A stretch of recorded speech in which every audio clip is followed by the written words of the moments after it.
শনিবারই দিনক্ষণ ঘোষণা করেছে নির্বাচন কমিশন। ৪৪ দিন ধরে চলবে আসন্ন লোকসভা নির্বাচন। দেশের প্রথম লোকসভা নির্বাচনের পর এতদিন ধরে কখনো আর ভোট চলেনি। ২০০৪ সালে এর অর্ধেকের কম সময় শেষ হয়েছিল নির্বাচন। ভারতীয় মৌসুম ভবনের পূর্বাভাস, এপ্রিল এবং মে মাসে দেশে তাপপ্রবাহ চলবে। এই তীব্র গরমেই ৪৪ দিন ধরে চলবে লোকসভা ভোট।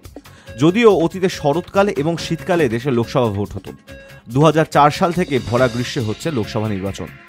২০০৪ সালে অটল বিহারী বাজপেয়ী সরকার প্রায় ৬ মাস এগিয়ে আনে ভোট।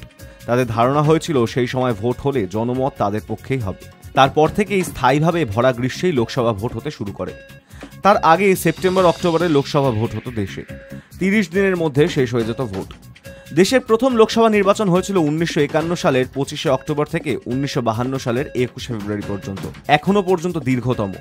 ২৫ রাজ্যের ৪৮৯টি লোকসভা আসনে ভোট গ্রহণ হয়েছিল।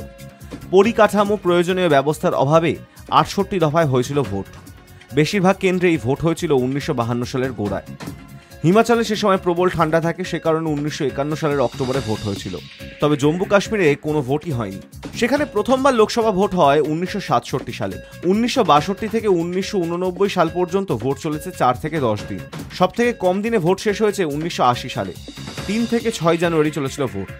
সেবার ফের ভোটে জিতে ক্ষমতায় আসেন ইন্দিরা গান্ধী। ১৯৯৮ সালে ইন্দ্র কুমার গুজরালের সরকার পড়ে যায়। ফেব্রুয়ারিতে হয় লোকসভা ভোট। ১৩ দিনেই শেষ হয়েছিল সেই ভোট। ১৯৯৯ সালে লোকসভা নির্বাচন চলেছিল ২৯ দিন। ২০০৪ সালে ৪ দফায় হয়েছিল লোকসভা নির্বাচন, চলেছিল ২১ দিন। তারপর ক্রমেই বৃদ্ধি পেতে থাকে ভোটের দিন। ২০০৯ সালে ২৮ দিন ধরে চলেছিল ভোট। ৫ দফায় নির্বাচন হয়েছিল সেবার। ২০১৪ সালে ৯ দফায় হয়েছিল নির্বাচন, চলেছিল ৩৬ দিন ধরে। ২০১৯ সালে লোকসভা নির্বাচনে ৩৯ দিন ধরে ভোট গ্রহণ হয়েছিল। ৭ দফায় হয়েছিল নির্বাচন। এবছর ৪৪ দিন ধরে চলবে নির্বাচন। ৭ দফায় হবে ভোট গ্রহণ।